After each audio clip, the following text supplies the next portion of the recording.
Should freedom of expression be guaranteed even to error, not merely to truth? If an opinion is manifestly false, why should we not silence it? I'm afraid I don't see it that way. First, let's consider the first case. What if the opinion we are trying to suppress is, in fact, the truth? People might say, "That's impossible. We know the facts for certain." But is that really so?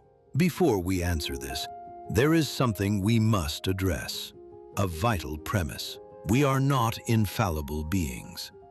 While we may intellectually accept the idea that we could be wrong, we often forget this in our actual judgment. To 1859, when Darwin published his theory of evolution. The great majority were absolutely certain, without a shadow of doubt. Manifestly false! Yet now, 11 years after its publication, what do we find? The debate continues, yet evidence in his favor accumulates. Who is right? I do not know. How posterity will judge, I cannot say. We are fallible, and we cannot know which opinions time will prove right. This is why I contend that suppressing opinion is dangerous. Now, let us consider the second case. An opinion we judge to be wrong may, in fact, contain a portion of the truth. Or it is possible that both sides hold partial truths. Think of the debate between conservatives and progressives. Who is right? They each claim the other is wrong, but in truth, both are partially correct. If we completely ignore tradition, chaos follows.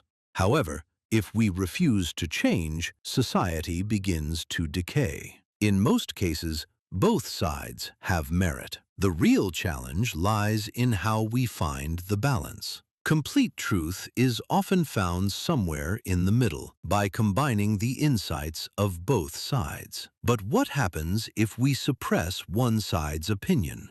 We are left with only a half-truth. Not the violent conflict between parts of the truth, but the quiet suppression of half of it is the formidable evil.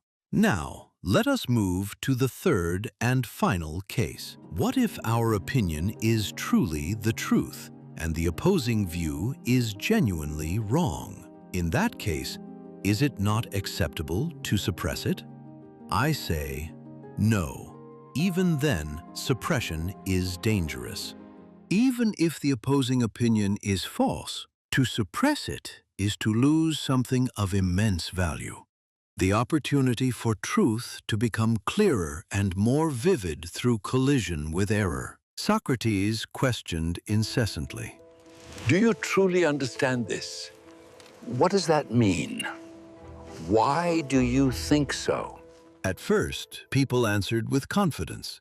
But as Socrates continued his questioning, they came to realize that they did not, in fact, know. They knew the words, but not their meaning. Only when challenged by opposing arguments do we truly come to understand that for intellectual and moral progress, dissenting opinions are necessary, even when those opinions are mistaken. When an atmosphere prevails in which contrary or minority views cannot be freely expressed, people come to fear punishment and censure. The result? Silence, hypocrisy, conformity. In the end, intellectual curiosity and moral nature degenerate. This is why we must protect even erroneous opinions.